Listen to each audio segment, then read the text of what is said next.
اعوذ باللہ من الشیطان الرجیم بسم اللہ الرحمن الرحیم الحمد للہ رب العالمین بارئ الخلائق اجمعین وباعث الانبیاء والمرسلین الصلاۃ والسلام علی خیر خلقہ محمد وآلہ الطیبین الطاہرین المعصومین وعلی صحبہ المنتجبین۔ دوستان عزیز، تاریخ اسلام جس کا ہم نے خدا کی فضل و کرم سے ایک ابتدا کیا ہے، کوشش یہ ہے کہ سب مومنین اس سے استفادہ کریں، تو یہاں پر واضح بھی انشاءاللہ وہ ہوگا، چونکہ یہ مقدماتی بات واضح ہونا چاہیے، اس کے بعد انشاءاللہ زیادہ ابحاث بور کرنے والے نہیں ہوں گے۔ کل ہم نے یہ کہا تھا کہ رسول خدا کی ولادت جو ہو گئی، ان کو حلیمہ سعدیہ کے حوالے کیا گیا۔ کیوں؟ چند وجوہات بیان کیے گئے ہیں۔ چونکہ ان کی والدہ گرامی میں دودھ کی کمی تھی یا نہ ہونی تھی، آب و ہوا مکے کی ٹک نہیں تھی، وبا آئی تھی، یا فصاحت و بلاغت کے لیے چونکہ یہ بچوں کو بھیجتے تھے مکہ سے باہر تک کہ فصیح و بلیغ عربی سیکھیں۔ یہ بہت سارے احتمالات تھے، لیکن انہوں تقریباً اب جو مانتے ہیں مانے، یا مثلا جس کی وہ تاریخ میں اگر کوئی چیز اب مانے یا نہ مانے، اسے انسان نہ کافر ہو جاتا ہے نہ مومن۔ ہاں، بعض عقیدت یا بحث ہے، وہ الگ بات ہے، لیکن تاریخ حوالے سے ایک ایسا ہے، ایک چیز ہے، بعض مورخین کو مانتے ہیں، بعض نہیں مانتے۔ اب یہاں پر بھی ہے یہ کہ بعض مورخین اور آگاہ اور جو مفکرین بھی ہیں جنہوں نے دقیق مطالعہ کیا ہے تاریخ اسلام کا، وہ یہ کہہ رہے ہیں کہ جس طرح کہ میں نے کل عرض کیا کہ رسول خدا کو مکہ سے باہر بھیجنے کے لیے یہ وجوہات نہیں تھی جو عمومی طور پر ذکر کیے جاتے ہیں۔ اصل جو وجہ تھی، یہ بھی شاید اس میں بعض بھی دخیل تھے، لیکن اصل وجہ وہ یہودیوں کا خطرہ تھا، رسول خدا کی جان کو خطرہ تھی۔ رسول خدا کو بچانے کے لیے جناب عبد المطلب نے ان کو کیا وہاں سے اٹھایا اور مکہ سے باہر ایک چھوٹی سی بستی میں مدینہ کے قریب وہاں پر ان کو دے دیا۔ اس کا ہم نے دلیل بھی ذکر کیا تھا کہ قرآن میں صراحت ہے، الذین آتیناہم الکتاب یعرفونہ کما یعرفون ابناءہم، جن کو ہم نے کتاب عطا کیا ہے وہ لوگ رسول خدا کی ذات کو ایسے جانتے تھے جس طرح کہ اپنے بچوں کو جانتے تھے، چونکہ مکمل طور پر جزیات ان کے اجداد کا، ان کے قبیلے کا، ان کے نسب کا، اس کے حسب کا، جائے پیدائش کا کہ کہاں پر اس کی تولد ہوگی، اور پھر یہ کہاں پر تبلیغ کا، ان کو یہ بھی پتا تھا کہ ہم مدینہ آئیں گے، مبعوث کے مکہ میں ہوں گے لیکن پھر مدینہ ہجرت کریں گے، اس لیے مدینہ میں یہ بہت ساری استحکامات وہ بعد میں باس ہیں انہوں نے بنائے تھے۔ پھر میں نے یہ ایک شاہد کے طور پر یہ مثال آیا تھا کہ دیکھیں جد بزرگاوا، جد امجد رسول خدا جناب ہاشم کو شام میں مشکوک طور پر اس کی جو موت واقع ہوئی، قبر اس کا غزہ میں، فلسطین میں، غزۃ الہاشم بھی اسے کہتے تھے۔ اور پھر جناب عبد المطلب کا میں نے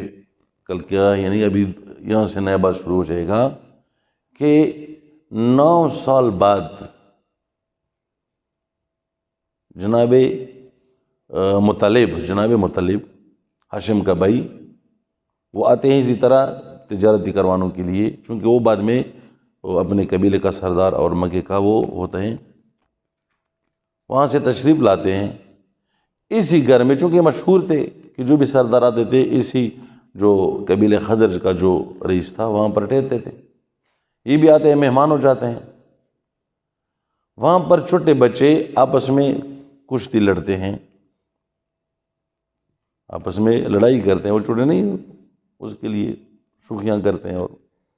تو اس میں ایک بچہ ہے، اس نے ایک دوسرے بچے کو زہر کیا، زمین پر مارا، اور پھر بلند ہو کر نعرہ لگاتا ہے میں ہاشم کا بیٹا ہوں، میں ہاشم کا بیٹا ہوں، انا بنو ہاشم، انا بنو ہاشم۔ اب یہ جب جناب مطلب دیکھتے ہیں تو دیکھتے ہیں کہ یہ کیا کہہ رہے، پوچھا یہ کون ہے، کس؟ پہلے تو انہوں نے چھپانا چاہا، لیکن آخر میں کہا کہ یہ جناب ہاشم کا بیٹا ہی ہے اور یہ آپ کا بھتیجا ہے۔ پھر وہ وہاں سے اسے اٹھا کر اپنے ساتھ لے جاتا ہے، اور جب لے جاتا ہے اس بچے کو، وہاں پر جب لے آتا ہے تو پہلے یہ ہوتا ہے کہ یہ جناب مطلب کا کیا ہے، غلام ہے۔ پہلے غلاموں کا خرید و فروخت ہوتا تھا، تو سب لوگ اس کو عبد المطلب کا کیا مطلب ہے، یعنی مطلب کا غلام۔ جناب عبد المطلب کا جو، وہ میں نے کہا اس کا نام شیبہ تھا۔ تو پھر جب جناب شیبہ جو ابھی عبد المطلب کے نام سے مشہور ہو گیا ہے، اس کو لوگ عبد المطلب کہتے تھے، اور خود جناب مطلب بھی یہ نہیں چاہتے تھے کہ یہ مشہور ہو جائیں، کیونکہ پھر جو بعد میں انہیں پوچھا دیکھا اور جو کچھ وصیت دی تھی ان کو۔ اب جناب عبد المطلب وہ بڑا ہو گیا،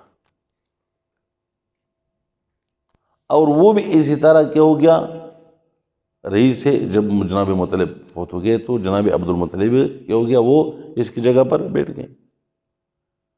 یہ جو سیادتی اور سرداری تھی اس طرح پشت پہ پشت آ رہی تھی۔ میں انشاءاللہ مختصر کروں گا کہ یہ بات زیادہ طول نہ پکڑے کہ اصل مقصد سے ہم رہ جائیں۔ پھر جناب عبد المطلب جب وہ ہو گئے تو اس کے ہاں جناب عبداللہ کی ولادت ہوئی، اور جناب عبداللہ پدر بزرگوار رسول خدا، والد گرامی رسول خدا، اس کا موت بھی اسی طرح مشکوک واقع ہو گیا ہے، چونکہ اس سے پہلے بھی اس کا نمونہ موجود ہے۔ یہ ایسے نہیں ہے کہ ہم کہہ رہے کہ وہ بس اپنی طرف سے مار رہے ہیں کہ وہ شہید ہو گئے، وہ نہیں، کتابوں میں ہے۔ شیخ عباس قمی رحمۃ اللہ علیہ جو مشہور ہے، جانتے ہیں، مفاتیح الجنان کا جو مؤلف ہیں، انہوں نے بہت ساری کتابیں اور بھی لکھی ہیں۔ کحل البصر فی سیرت سید البشر، اس کتاب میں وہ فرماتے ہیں کہ ایک دن جناب عبداللہ رسول خدا کے والد گرامی شکار کے لیے چلے گئے تھے، تو وہاں پر تقریباً 90 یا لگ بھگ کم زیاد 90 لوگ جو احبار بھی تھے، اخبار نہیں احبار، علماء یہود کو احبار کہتے ہیں، وہ تلواروں کے ساتھ، لیکن وہ تلواریں جو زہر آلود کیے تھے انہوں نے جناب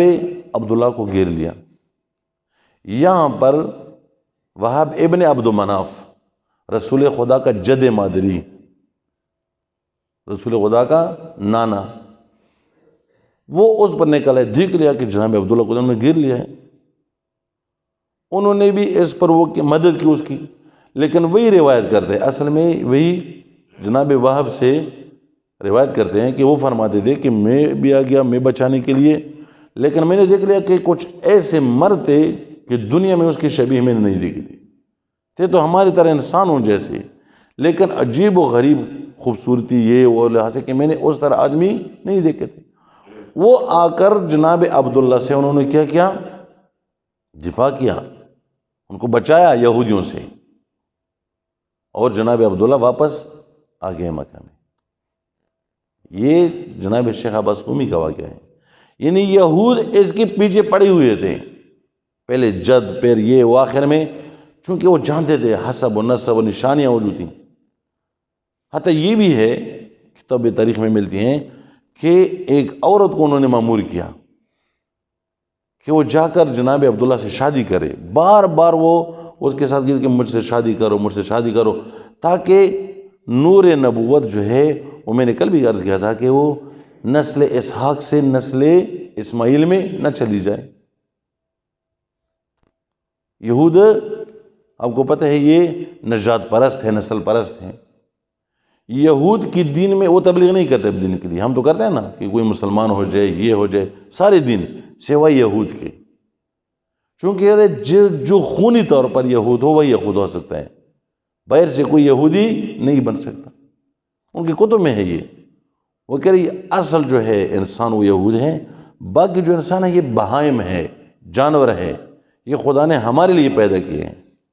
یہ جو فلسطین میں اتنے ظلم کر رہے ہیں، اتنے ظلم ہر جگہ، لیکن فلسطین تو اس کا واضح ثبوت ہے۔ یہ اس عقیدے سے کرتے ہیں کہ چونکہ ہم انسان ہیں، خدا نے یہ دنیا ہمارے لیے پیدا کی ہے، اور یہ باقی لوگ بہائم ہیں، جانور ہیں۔ اور جانور کو جو ہم بھیڑ بکریوں کو ذبح کرتے ہیں نہیں کھانے کے لیے، ان کے لیے انسان بھیڑ بکریوں کی طرح ہے۔ تو اب وہ یہ چاہتے تھے کہ جس طرح بھی ہو یہ نور نبوت دوسرے نسل میں نہ چلی جائیں۔ اب یہاں پر انہوں نے یہ کوشش کی، لیکن یہ کوشش وہ جو جناب شہاب حسکمی نے فرمایا ہے، یہ کوشش ان کی ناکام رہی۔ پھر جناب عبداللہ کا بی بی آمنہ بنت وہاب سلام اللہ علیہا کے ساتھ شادی ہوتی ہیں۔ دوبارہ پھر شام کی تجارت کے لیے جناب عبداللہ جاتے ہیں، چونکہ اس کا وقت ہی تجارت کا ہوتا، مکہ اور مدینہ اور پھر شام اس طرف جاتے ہیں۔ اور پھر اسی طرح مشکوک طور پر جناب عبداللہ کا موت واقع ہو جاتی ہے مدینہ کے ساتھ نزدیک۔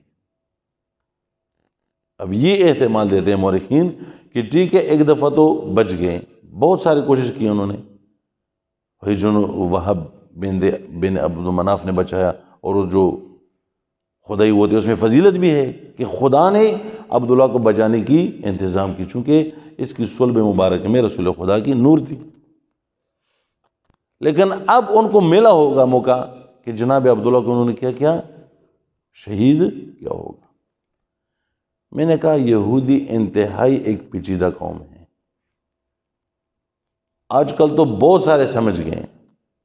اس وقت تو کسی کا پتہ ہی نہیں تھا۔ یہاں پر